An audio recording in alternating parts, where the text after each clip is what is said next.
just one idea can fill a town. Imagine Dangote refinery. That's one idea. Imagine what that has done to that ecosystem. Just one idea.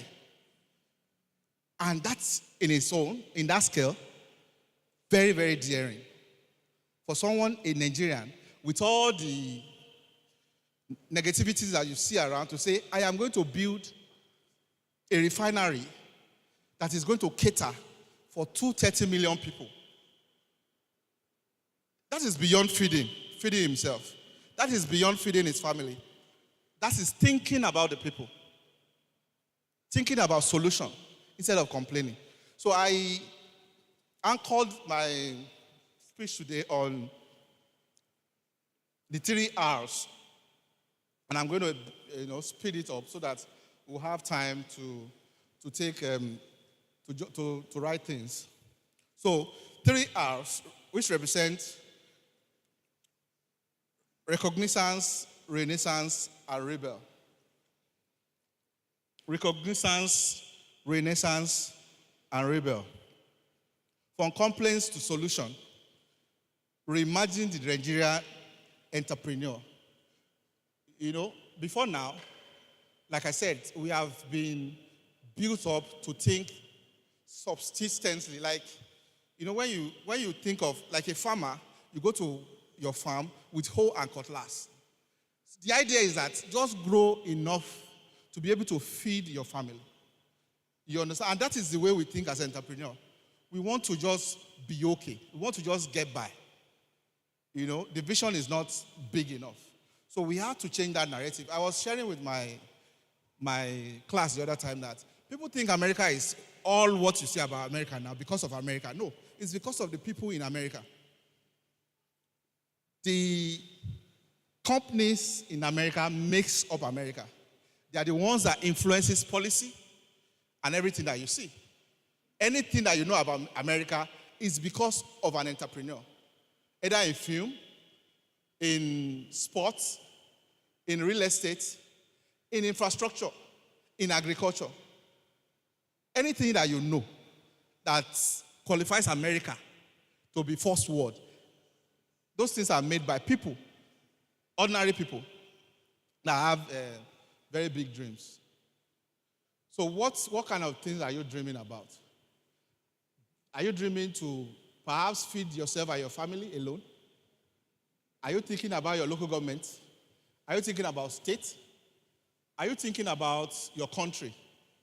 So the choice is yours. I believe that, I'm laying this block on what has been shared before. Because then when you have the dream, when we've taught you how to brand yourself, how to keep your record in business, how to launch, how to prospect, how to identify markets, how to know what to produce, and for whom to produce to. What next? How do you scale? How do you scale? You cannot scale if you don't have a mindset that wants to do something great. So I said from complaint to solution, reimagine the Nigerian entrepreneur. What if the problem is actually the opportunity? What if the problem that you complain, the things that you complain about Nigeria, what if you start looking at them as opportunities? What if everything that you see, this is not supposed to be? What if you start reimagining them as, this is an opportunity to solve a problem.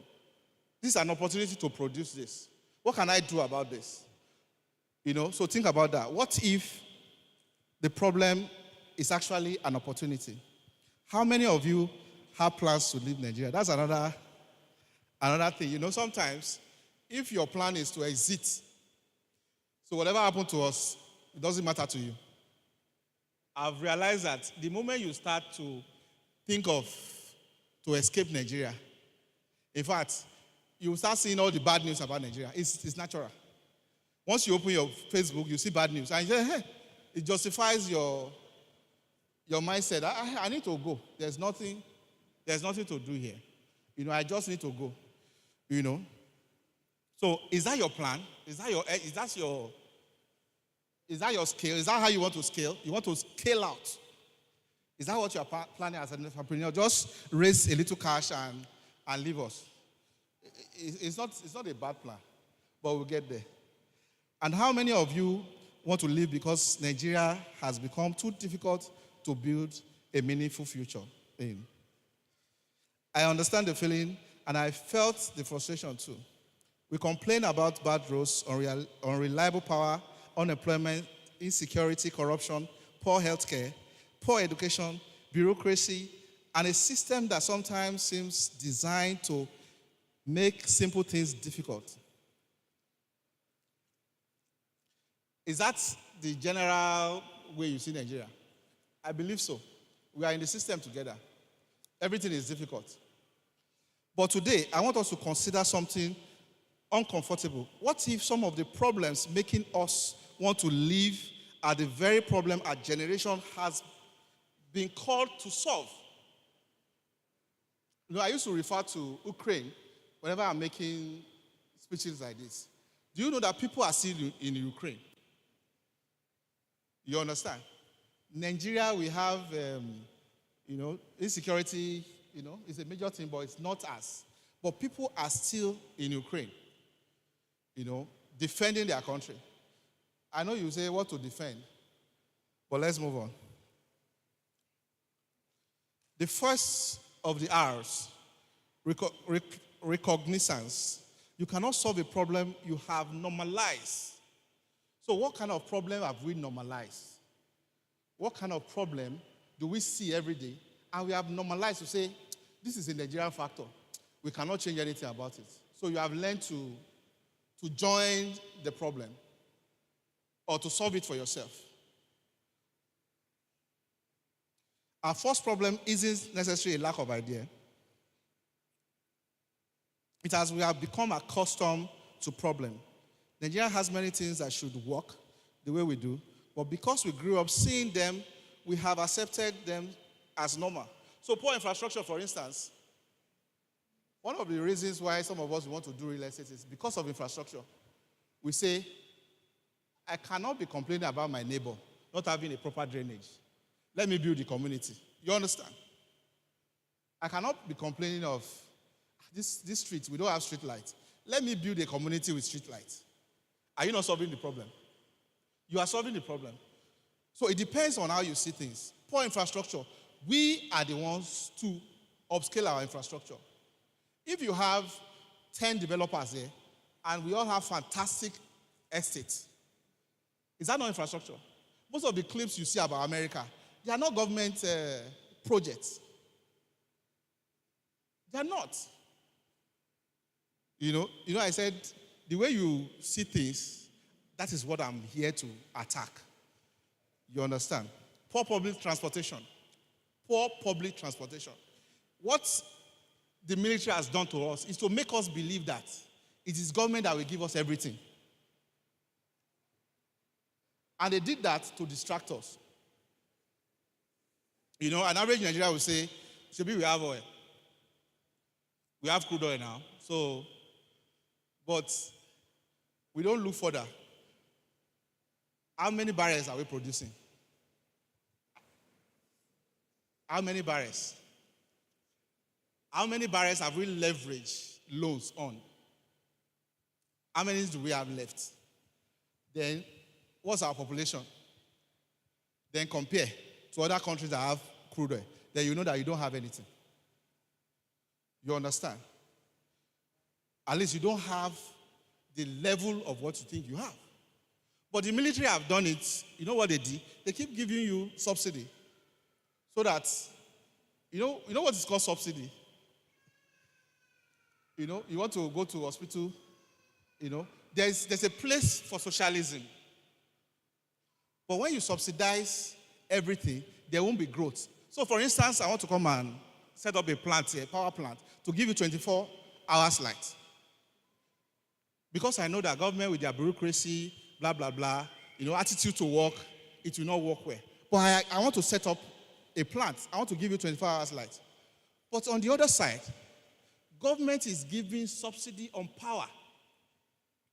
Meaning that government will say, don't worry, vote for me. I am going to subsidize power. And on this side, me, I'm a business person. I want to give you power and I want you to pay. Judging by what you know about government, do you think they can run a business? No. And that's the reason why we don't have 24-hour power. And people are still thinking that it is government duty to give us power. What has government ever given to us that will last? It is because government has no business doing business. Governments are supposed to form policies to shape business environments.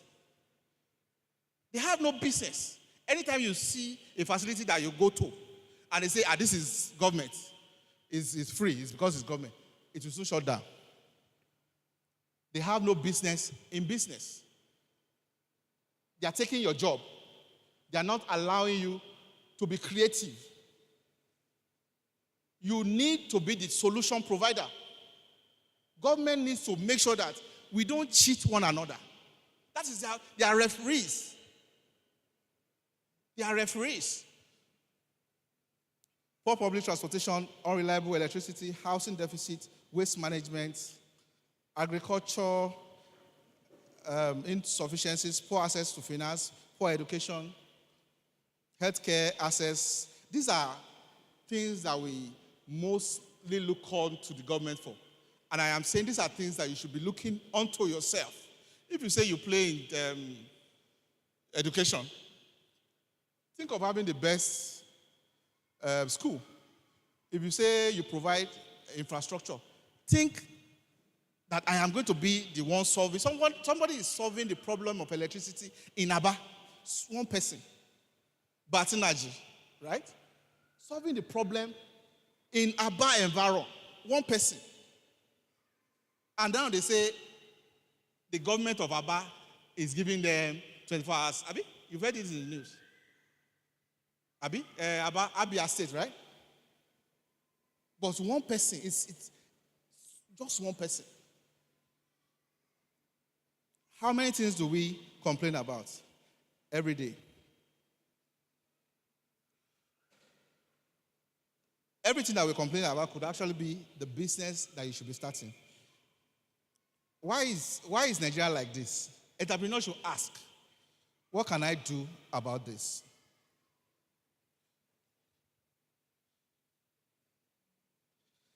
As an entrepreneur, you must have problem literacy.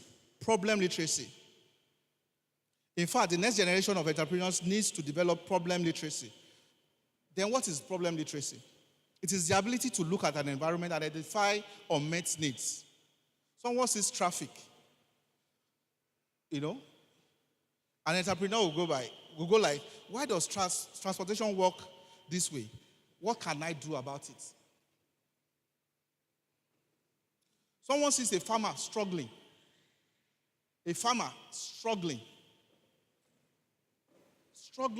to produce, struggling to get the produce to the end user. That's what you see. That's what you see. When you are traveling, maybe you are traveling along Ogbomoso, you see produce on the road. Perishing. And someone says, Omo. An entrepreneur should say, what can I do to make sure that this produce get to the table of homes? That is your work. So, see problem differently. The second are renaissance. We need a new imagination. I've mentioned it that we need a new imagination. It's only new imaginations that will form new realities. So these things that you see here, they are not of your own making. I can excuse you. But what do you want to say in the future? What are you cooking up in your head to be your own reality? To be a common reality? Or are you still about yourself and your family? Our independence simply about changing the government. It was about the belief that Nigeria could. Okay, let me take that. Independence wasn't simply about the changing the govern Nigeria. It was about the belief that Nigerians could govern, build, and determine their own destiny. People like Nnamdi Azikiwe, Obafemi Awolowo, Ahmadu Bello represent different political vision, but they were part of a generation that believed that Nigeria could become something of its own. Our forefathers fought to create a nation. We must now fight to make that nation work. That's our fight. We must fight to make our nation work. Because no matter what you are trying to build here, if you don't have a nation, then there's nothing. We must fight.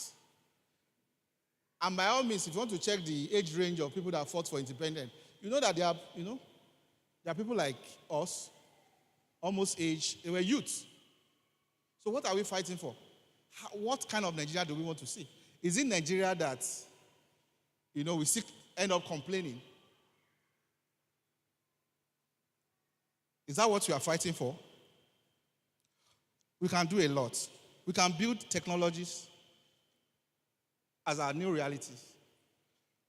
We can build, I'm within the real estate sector. Some of the things that pricks my heart is, how come we don't have housing policy that speaks to us as Nigerians? How come we don't have, when you look at South Africa, they have shanties, they have low-cost housing. When you see this, you know that it's low-cost, but it has the basic amenities.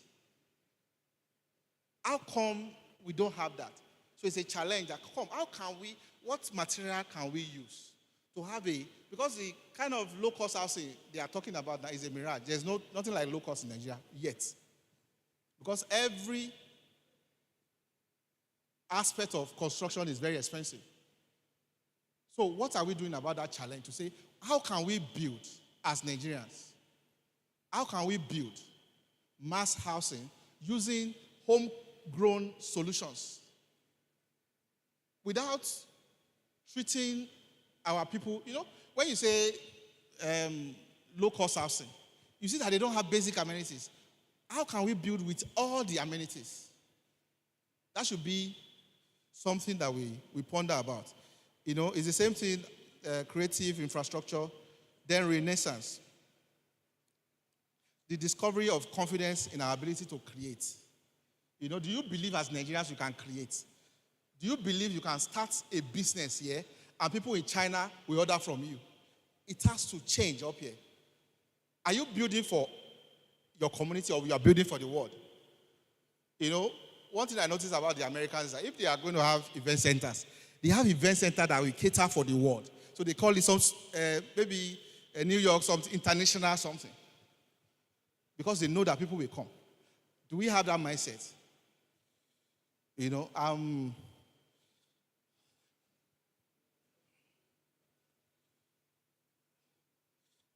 Let me just quickly move to the third. Rebel, dare to challenge the limitations. What limitation do you see? Is it limitation of no light, no good this thing? Is it bureaucracy? Challenge it. People have done that in this country. You have heard Madam Nancy's testimonies about how she started business, and she did well. You have to challenge the status quo. You have to challenge a mindset that says, this is the level you can get to. When I mentioned that you can build something that people will patronize you, it can be in anything. It can be in food, in technology. Don't limit yourself. As long as it solves a problem.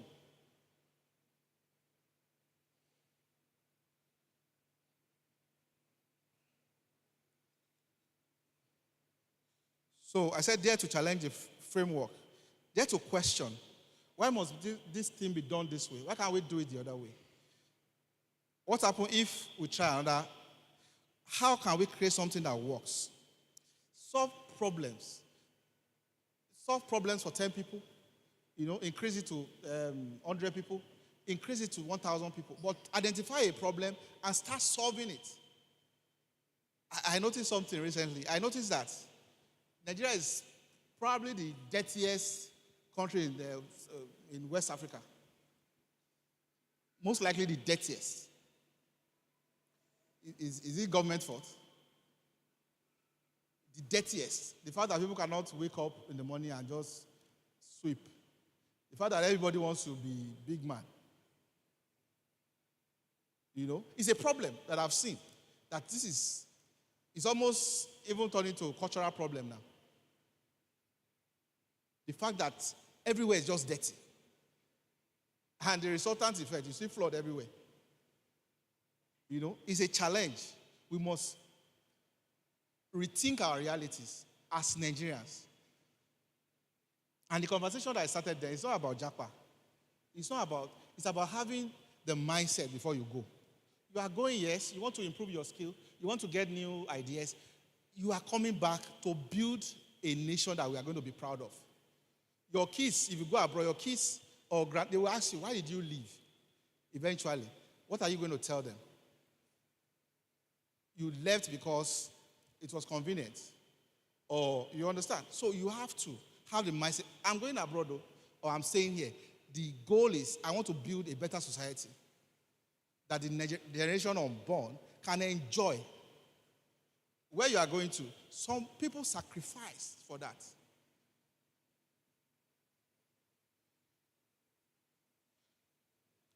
So finally, the core.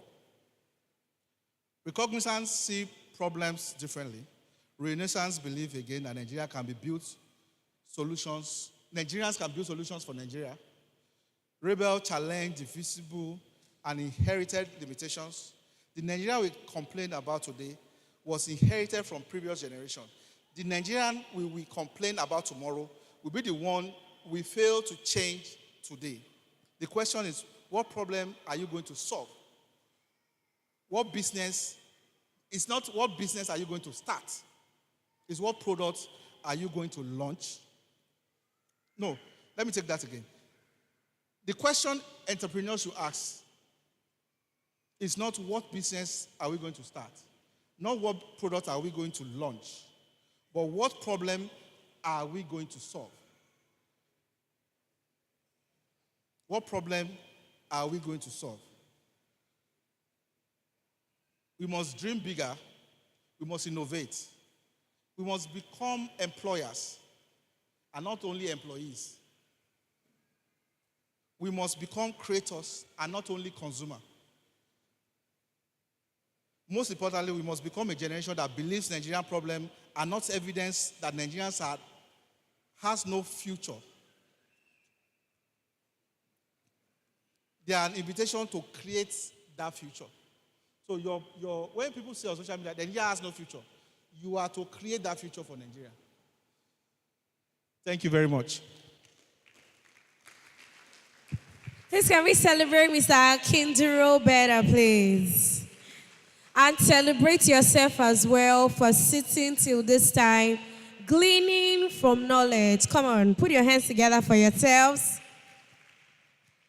Okay, if I did not pick anything, one thing that I picked is that I am the change that Nigeria needs. So make sure that you're playing your part individually.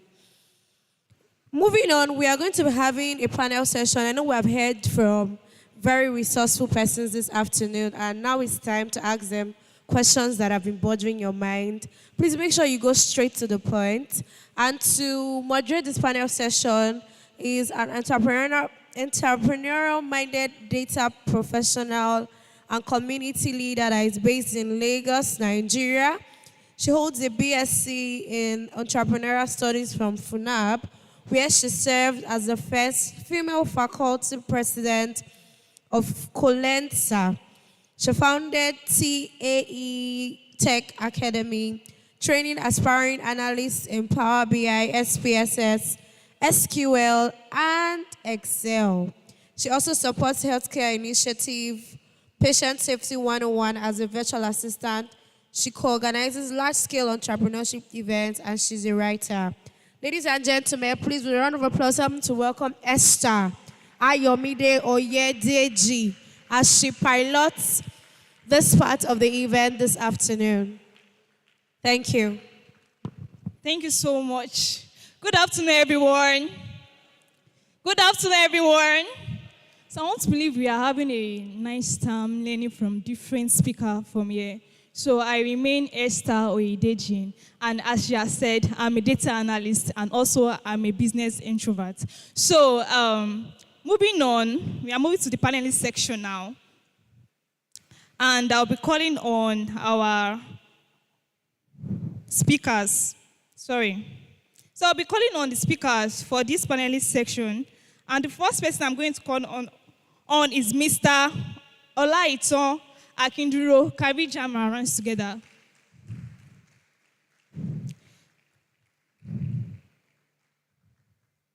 Thank you, sir. Welcome, sir. So I'm going to call on Coach Nancy.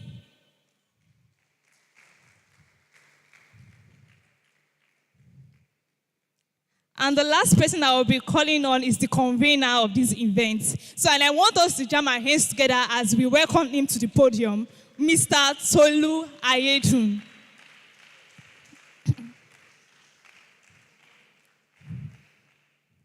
Sorry.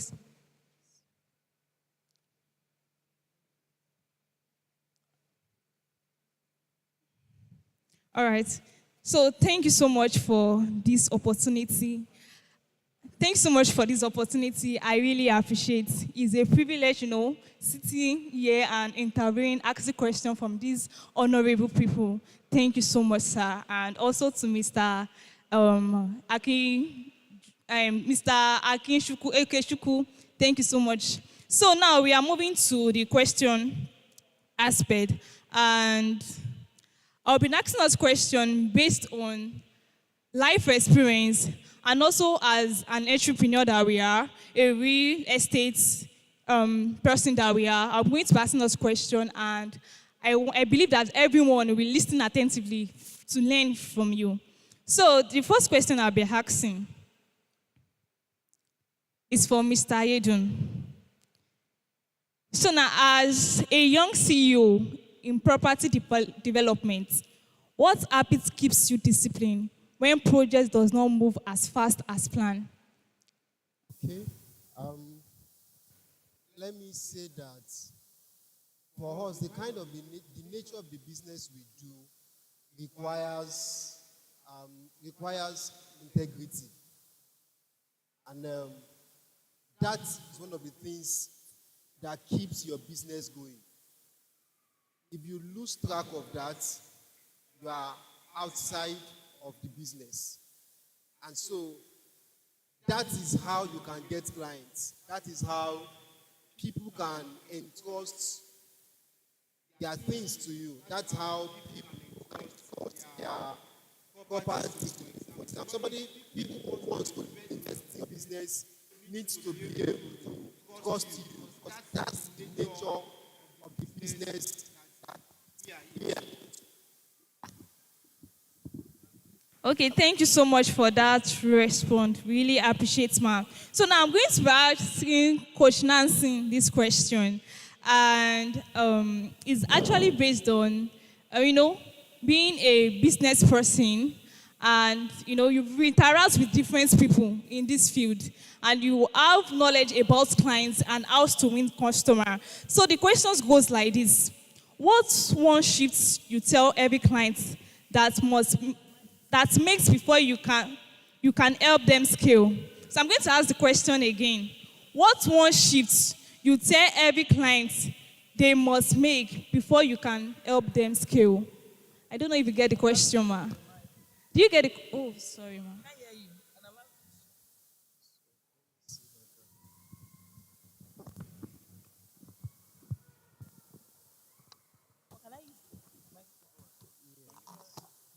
I didn't get your question.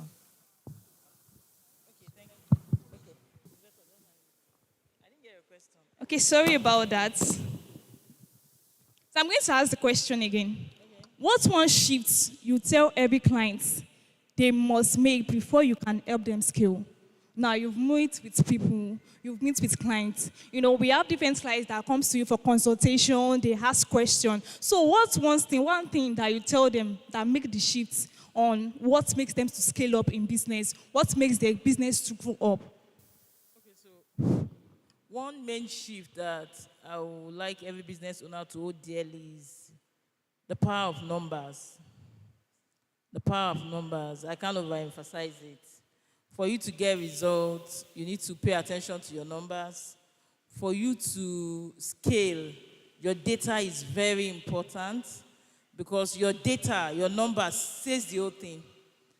You can, for me, I tell people, even though I don't know you, if you send me your data, I can analyze your data from where I am and I can tell you what you need to do, what you need to work on, where the money is lying, what is stealing money from you, how you can get better with just proper data recording. I think it's something. So I say numbers is the language of business. Okay. Thank you so much, Ma. I think when I was listening to you when you were speaking, you talked about visibility and you talked about the power of number in marketing also. And this actually makes me remember, I said I'm a data analyst, and you made mention of it. One of the ways we make decision is through gathering of data. And the data that we have, we use it in interpreting and making decision based on what we analyze on that data. So the power of number is very important in business. Thank you so much, Ma, for that wonderful response.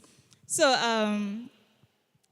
I'll be asking our speaker, that's Mr. Akinduro, this question now. And this question goes this way. How do you balance faith and calculated risks when making major investment decisions? How do you balance faith and calculated risks when making major investment decisions, knowing that you are a real estate investor?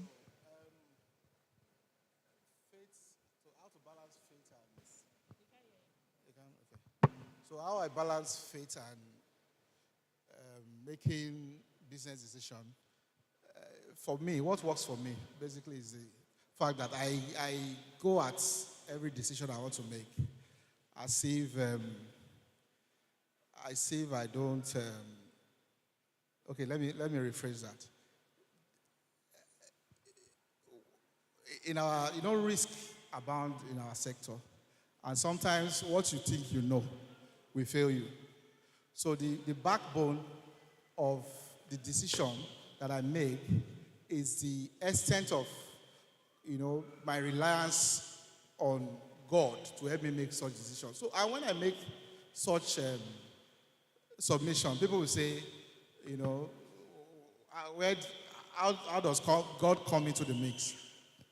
So the entire operation is based on God. So I go at it as if, if you observe, you think this guy is not praying enough, because I don't also want to use that as an excuse. So I put all effort.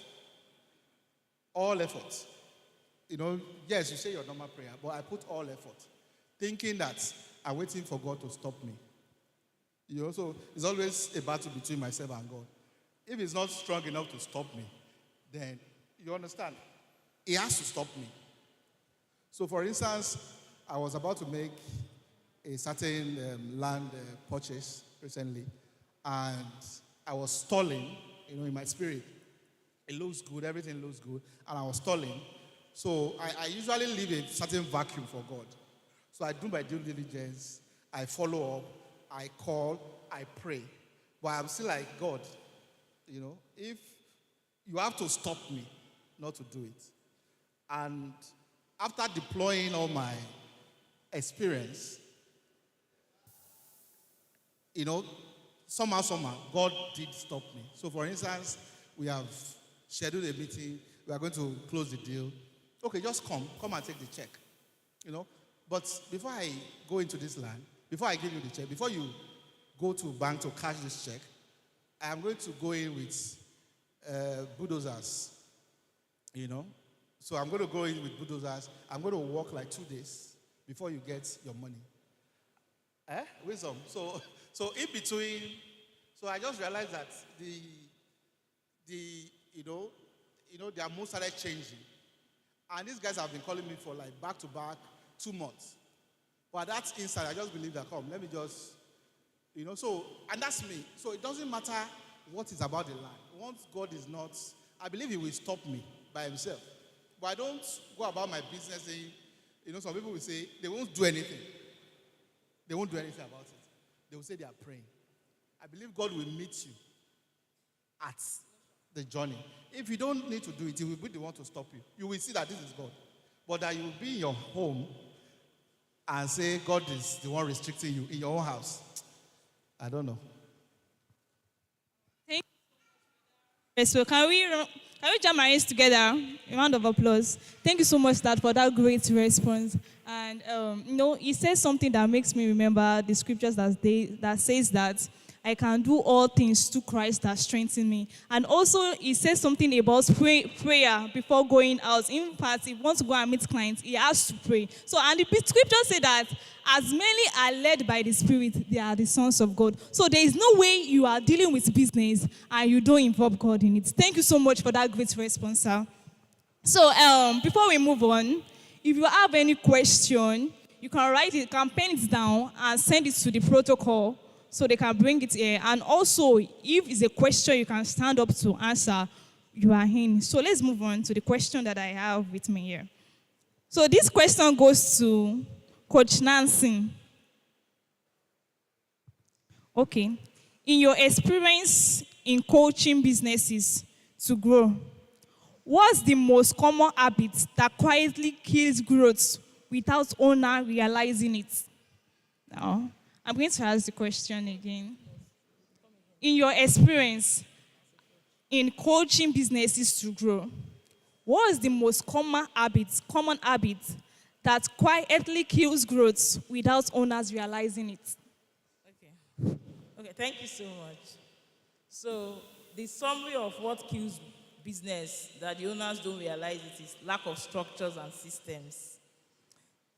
Most business owners want to work on assumption. They want to do things on assumption. And one of the things we need to understand is our God is a God of order. Order brings growth in business. If there is no order and everywhere is scattered, you can't see the growth that you desire. So when we talk about structure, we talk about them running their business based on emotions, based on sentiments. When you are doing business, I like what he said now, when he said he had to step into the land for 2 days. That's pure wisdom. So with that, they started withdrawing because there is something fishy about it. But if you don't use wisdom in business, don't just use sentiment or emotions. The way the guy spoke, he spoke like he's so truthful. It's not enough. You have to do your due diligence. You are recruiting people. They don't have guarantors. You have not done any due diligence, and you give them the key to your store. You hire somebody, you don't know the person. An agent sent you the person randomly, and you hire the person for your home or for your office. And you give the person a whole key to your destiny. And you don't know. So you see things online that, somebody was working and the person ran away, and everybody's like, it's bad. Do your part. No matter how God is going to protect us, you have to do your part. So when we talk about structure, a lot of people don't pay attention to those little things that make. I've traveled wide. If I hire somebody today and I want her to be more excellent, her excellence level might just be based on Lagos or Ikeja. I might be expecting standard of global excellence. So have standard in your business. Most businesses also don't have standard. All these things are under structure. They don't have standard. How do you want XYZ to be done? When you make it clear, your staff can take over from there. But if you are just saying, go and do it, and the person comes and say, you didn't do it well, do what exactly? What do you want me to do? So those things are very important. And I realize that when we don't have standards in place, stress will be the order of the day. Burnout will be the order of the day. And instead of us focusing on strategy, we'll be focusing on solving problems. It will be conflict upon conflict and all that. So one of the things that has to do with reasons why business don't go is just lack of structures and systems. Thank you. Thank you so much, Ma. So in your business, make sure that you have a structure and you have a system that you follow. Thank you so much for that wisdom, Ma. So, Mr. Ayedun, sir, as a young CEO in property development, what habit keeps you disciplined when projects does not move as fast as planned? I want to say that one of the things that forms the habit of the business is the vision behind the business. Unfortunately, we are in a generation of people who start business because there's no job. And they just want to do something, let money be coming in. And then they are doing business and there's no vision inside of it.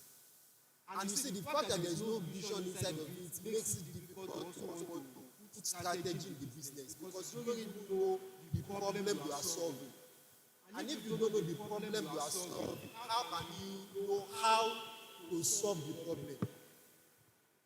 If I ask some of us the question, the business you are doing, who are you solving the problem for?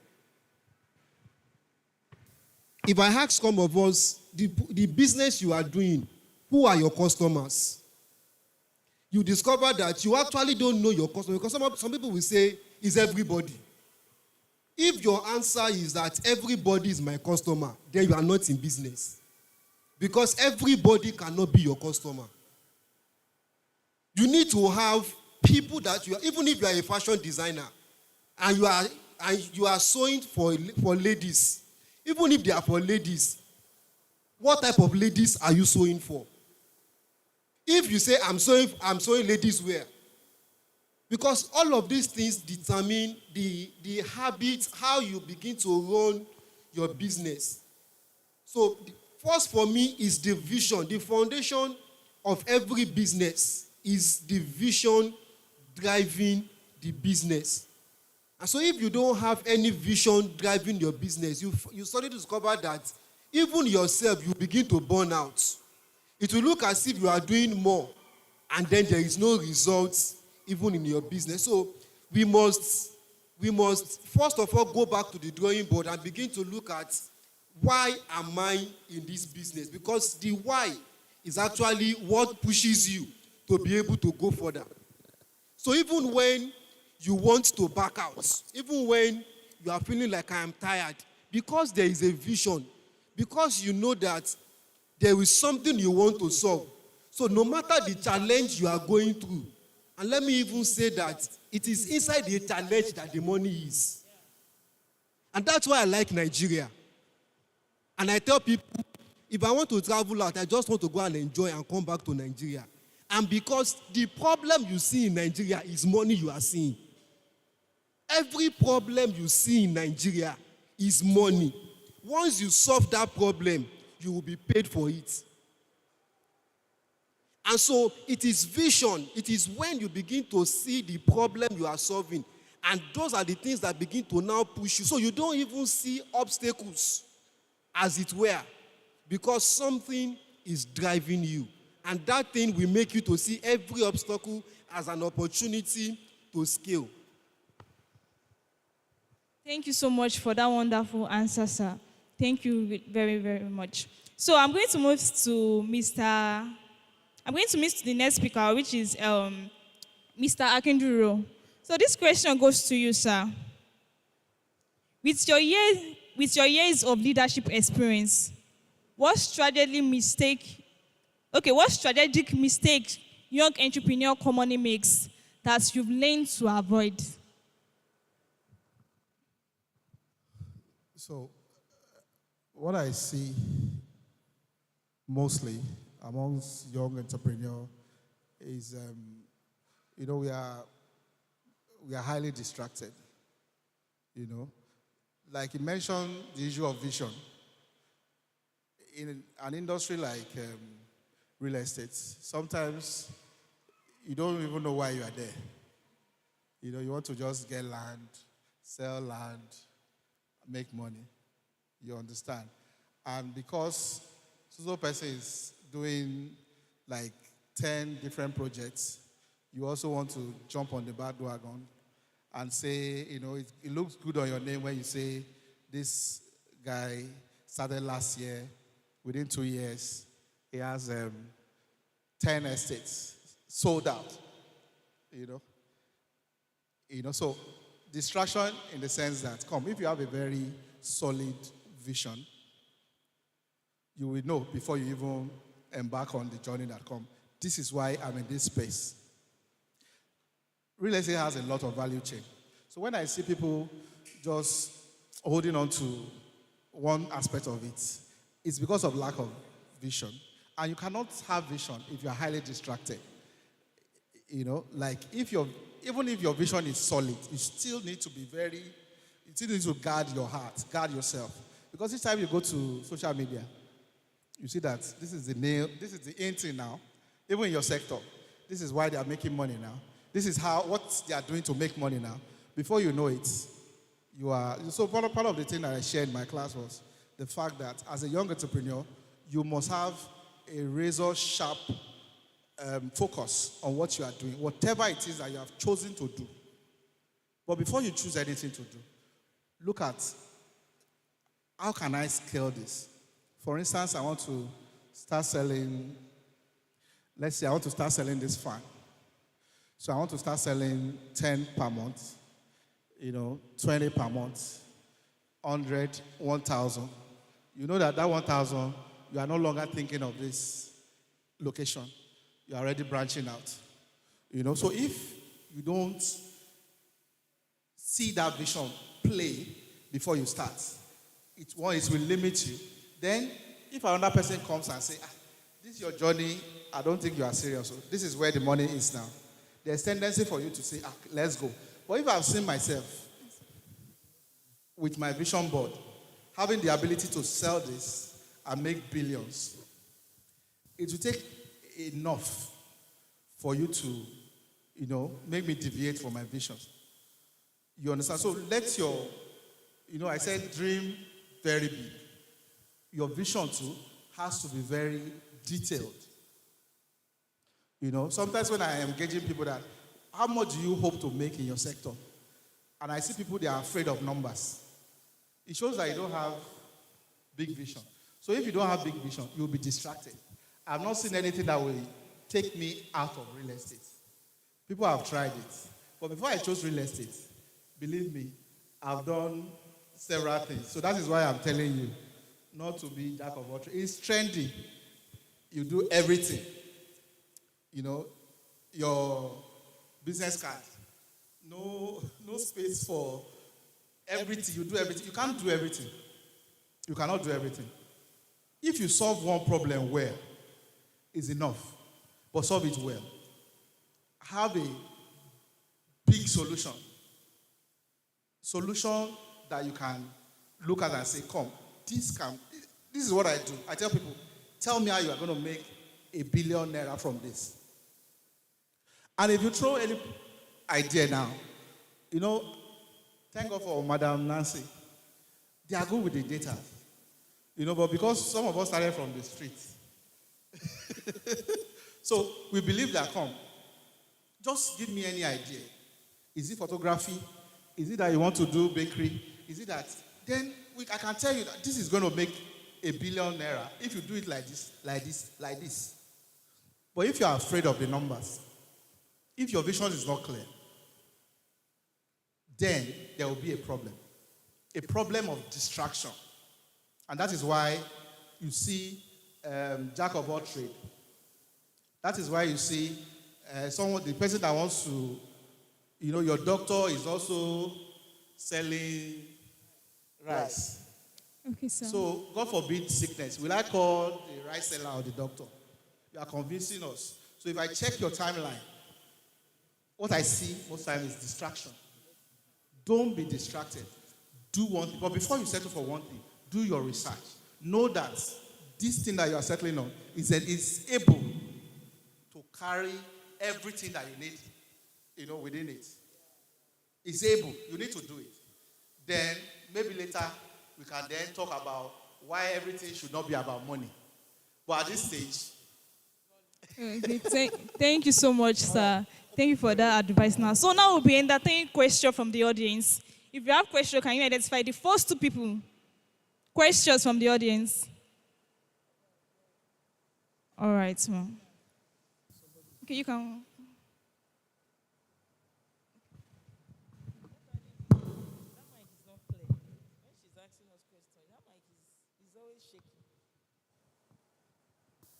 Good afternoon, everyone. I'm Sarah Akindele.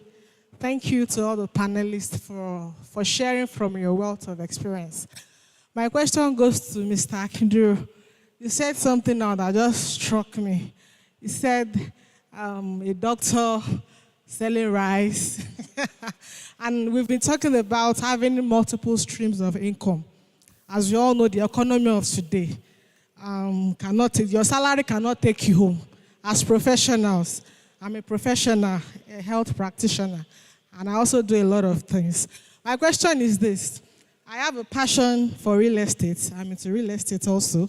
And how do we balance it up such that you are known for, as a professional, at the same time, you are also known to be good at what you do, maybe in real estate or some other thing, so that you are not seen as a confused person?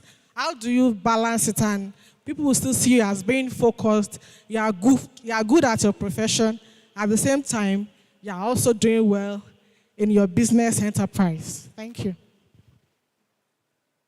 Okay. So, thank you. Okay, this is the balance, right? You are a professional. I don't know what, if you are a doctor, you are health, nurse. I should know. So, so the thing here is that as a professional, you can also become an entrepreneur in your field. So I'm talking about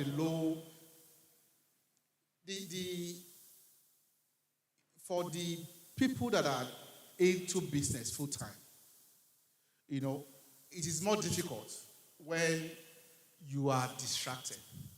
But with you, a professional nurse, it takes a lot of dedication to earn that certificate. So you have a sort of leverage. Because I am looking at you from that prism, like, you have attained this level.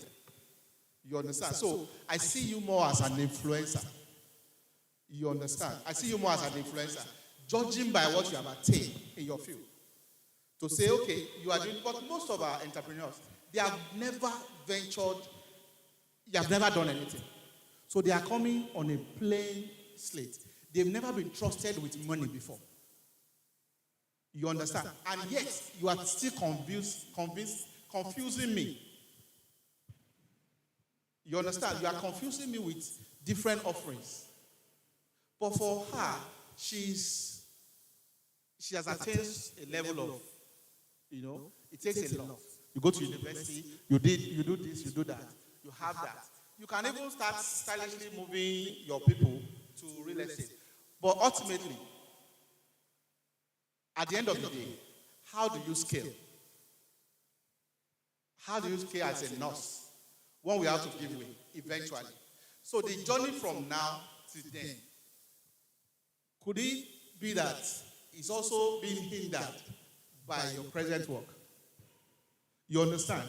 Can I call you anytime to say, let's go to Lekki, let's go and check properties when you are on call at your office? You understand? So you see that it's hindering you somehow. Knowing you, because I know you have in this business, just because one you have. But there are some people that they don't have any other thing. So as a professional, is it not good to branch out? Branch out creatively. Because people will say Nigerian situation means that you have to be, you have to juggle everything together. Branch out creatively. But if you are practicing, I guess you work with government. If you are practicing as an entrepreneur, it will be very difficult for me to submit myself to you, not knowing you, when you are also doing other things. You understand? If you are a doctor and you want to perform, I see you also learn, you also everything, and you are a surgeon. I will have my doubts. That's the truth. Can you still do it? Yes, you can, but you know that you won't be able to scale based on the perception. It will be difficult. So at the end of the day, you have to develop a mechanism that helps you still. For instance, you can leverage on using social media. How many people that recognize that you are a nurse? How many people? They know you in Lagos. Are you known in Abuja? So you can have a social media personality that is just fully social media, and then you are a real estate guru. You don't talk anything about nothing there. You understand? But when the demand calls for your time, you also be creative about that. So you have a company now, you are sending your representative, right? But at the end of the day, you won't make hundreds. You understand what I'm saying? But at least you are doing it. And the moment you know that this thing now is bringing more income, then you have to make your decision. Okay, thank you so much for that, sir. Thank you for that answer. So I'm going to take one more question because our time is fast spent. Is there anyone that wants to ask a question? And you have to be brief with the question. Can you come outside? Can come outside.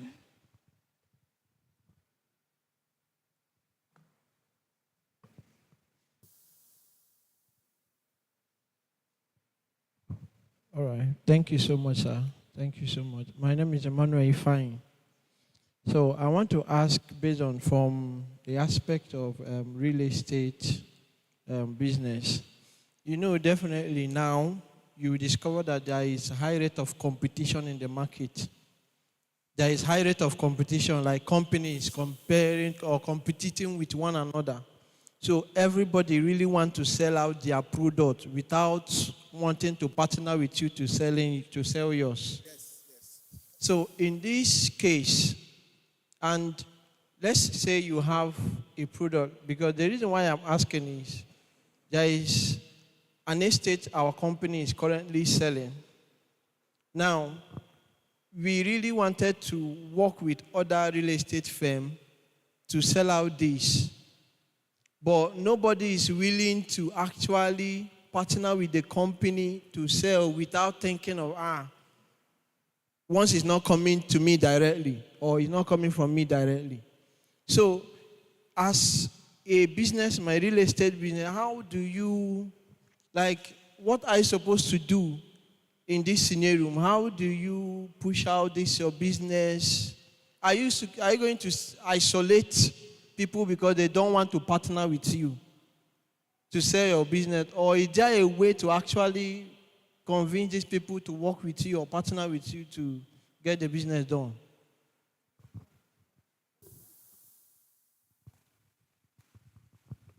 Okay, sir. Okay, let me say that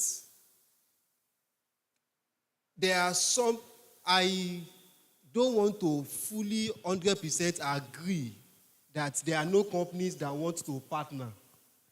Let me say that because I know of few companies or some companies in Lagos that they are freelancers. And then what they do is that they help any company at all to sell their products. And they collect their commission based on commission. So there are many in Lagos. I know of Lagos, there are some in Abeokuta too. Those ones don't have their product by themselves. What they do is that they help companies who have products to sell their own products. And based on that, they just collect their commission based on an agreement they have had on that. It now depends on how the company who wants to sell their whatever is the company willing to part out with some of their percentage, or they are looking for come and work for us. There's a difference between come and work for us and come and work with us.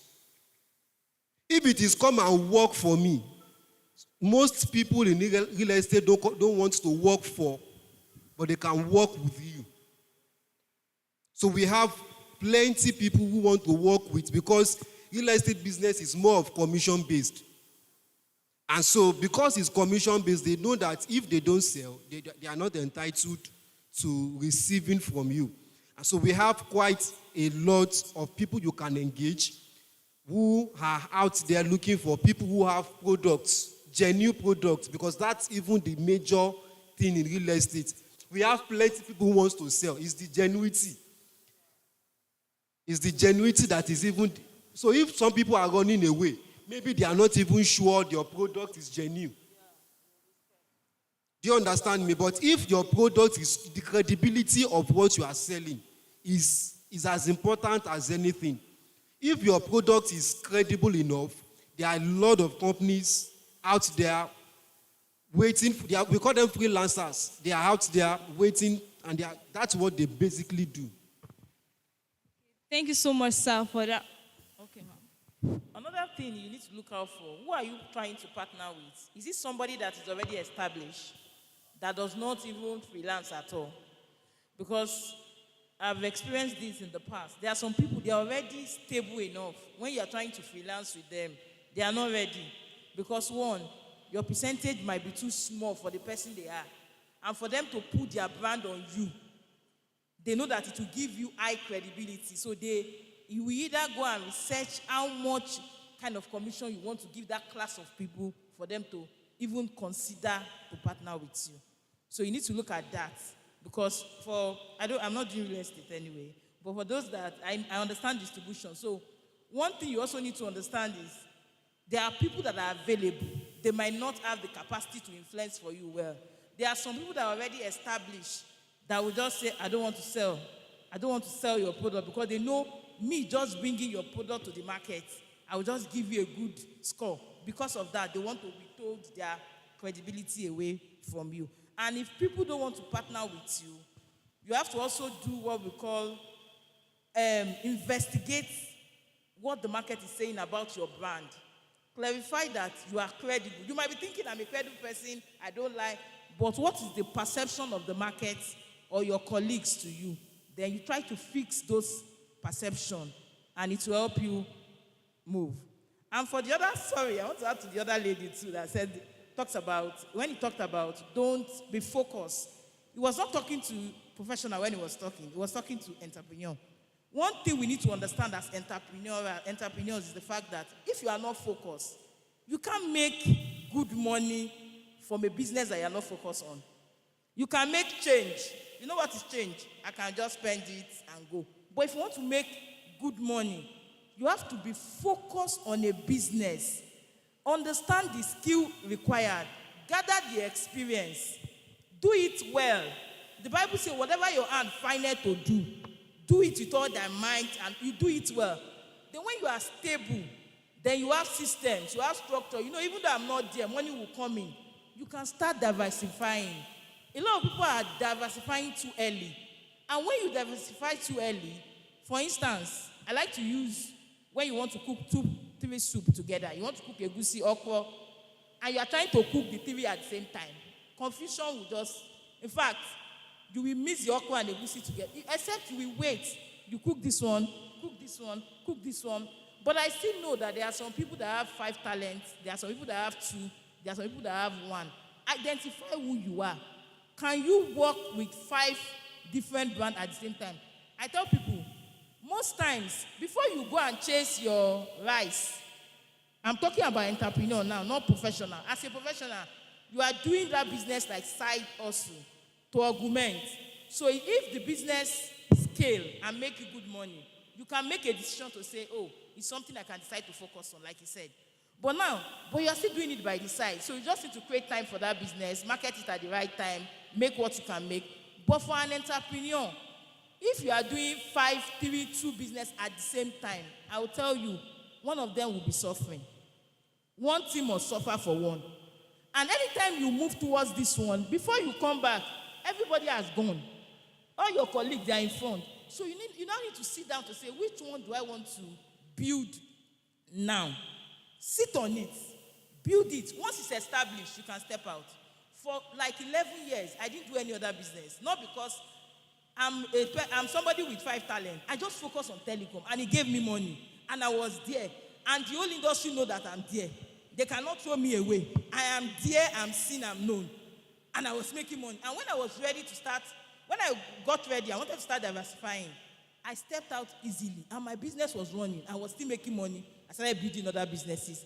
But when you have 4 things, sometimes, before you look here and come back, all the stuff you put here, they finish your money. Because you don't even have systems, no structure. So that's what he was trying to say. So focus is important in money making. Thank you. Oh, thank you so much, sir. Thank you for this session. We really appreciate it. But before we end this section, I just want to hear from us in one word, one sentence. Which advice are you going to give someone that will feel stuck in the business? Like you feel stuck in business. Everyone Like someone that feels stuck in business, like you're like, how am I going to do this?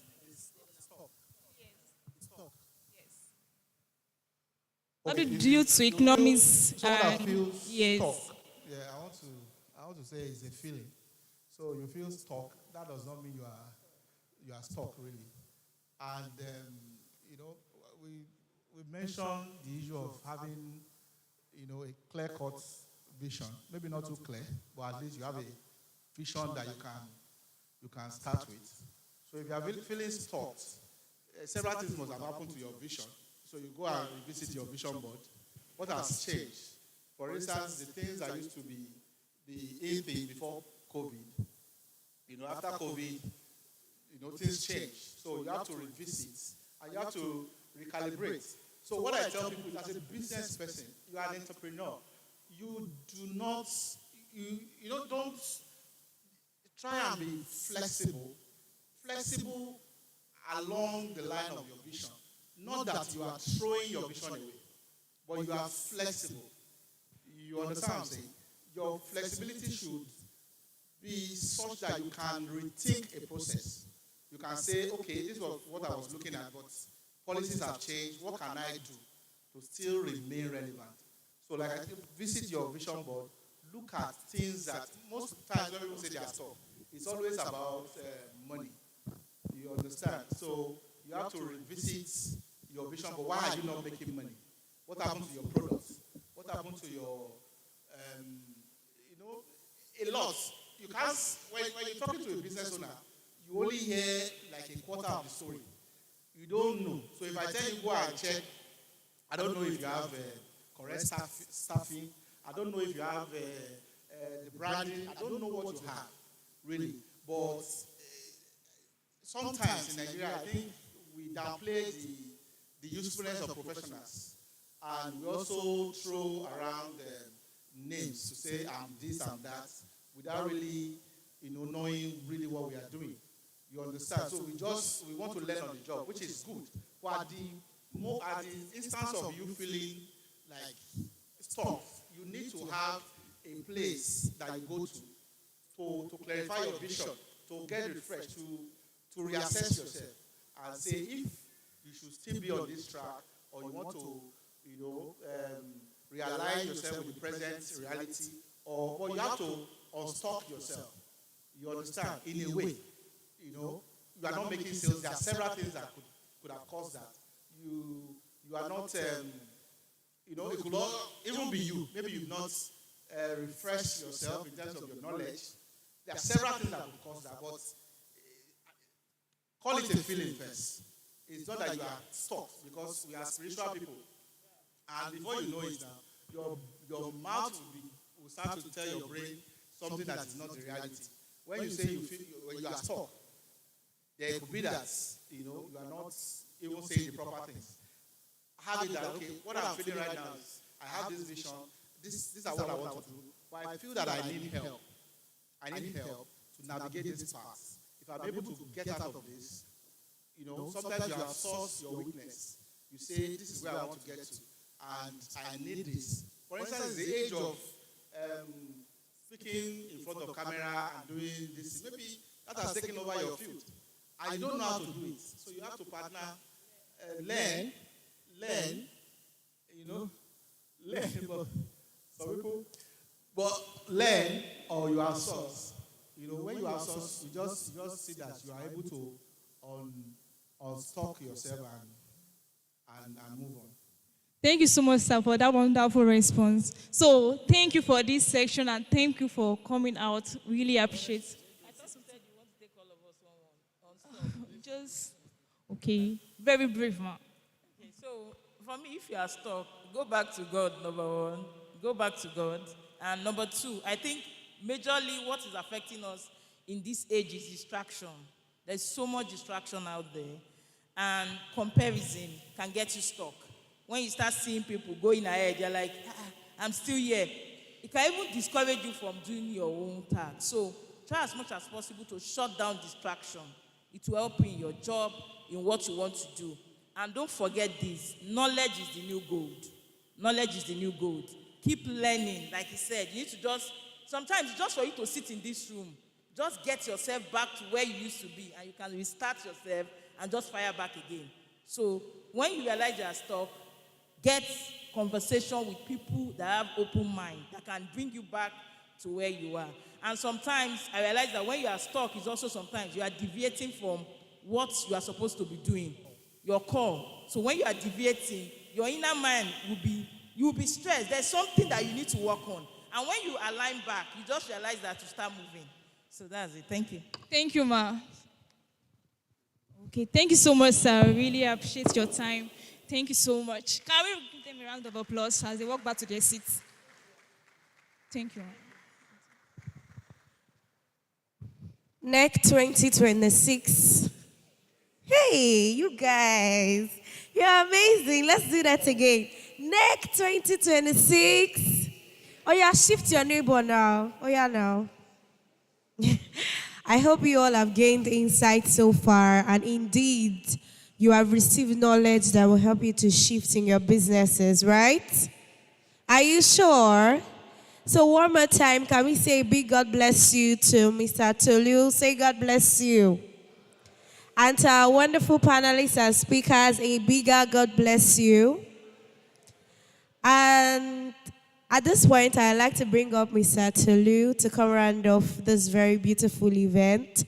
I want to appreciate you all for coming. Thank you all for your time, and I'm sure that indeed you gained value for your time. Over to you, sir. Can you celebrate yourself? How many of us enjoyed, you were encouraged, blessed from the meeting? How many of us?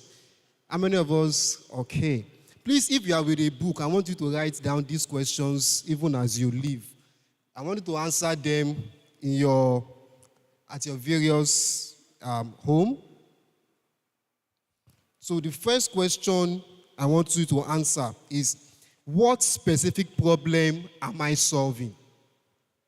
I want you to, as we talk about evaluation, go back home and do an evaluation of your business and ask yourself these questions. Number one, what's that specific problem I am solving? You can be in fashion. In fashion, what problem am I solving in fashion industry? Number two, who exactly am I solving it for? Who exactly am I solving it for? Number two, why should they choose me? Why should they choose me? There are plenty of people in fashion industry as a case study. There are plenty of people in real estate industry. So why should they choose you and not the other person?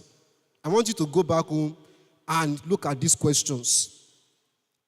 Number four, what are the two things I must focus on to achieve my vision? What are the two things I must focus on to achieve my vision? And lastly, where do I want my business to be in the next 5 years? Where do I want my business to be in the next 5 years? I tell you for a fact, if you can answer these 5 questions, you will have a global organization. If you can answer these 5 questions, you will have an organization that will go global. And as we bring the program to an end, I want to sincerely thank all the facilitators. Thank you very much for coming out. Can we please celebrate all our facilitators? I'm sure every one of them did justice to their sessions and to their classes. Let me also especially appreciate Coach Nancy. Thank you very much, ma. Thank you very much. That's one of the things we say, take risk. I met her online, and I just reached out to her on Instagram and said, ma, we want you to come, and then graciously she accepted to come for this event. So please, let's celebrate her. Let's celebrate her. Thank you very much, ma. We are blessed for having you around. Also, let's celebrate my brother, Mr. Akindu Olautom. Thank you very much for coming around. Thank you very much. Let me also take this note to apologize for Mr. Ayo Akinola, who is the co-founder of PiggyVest.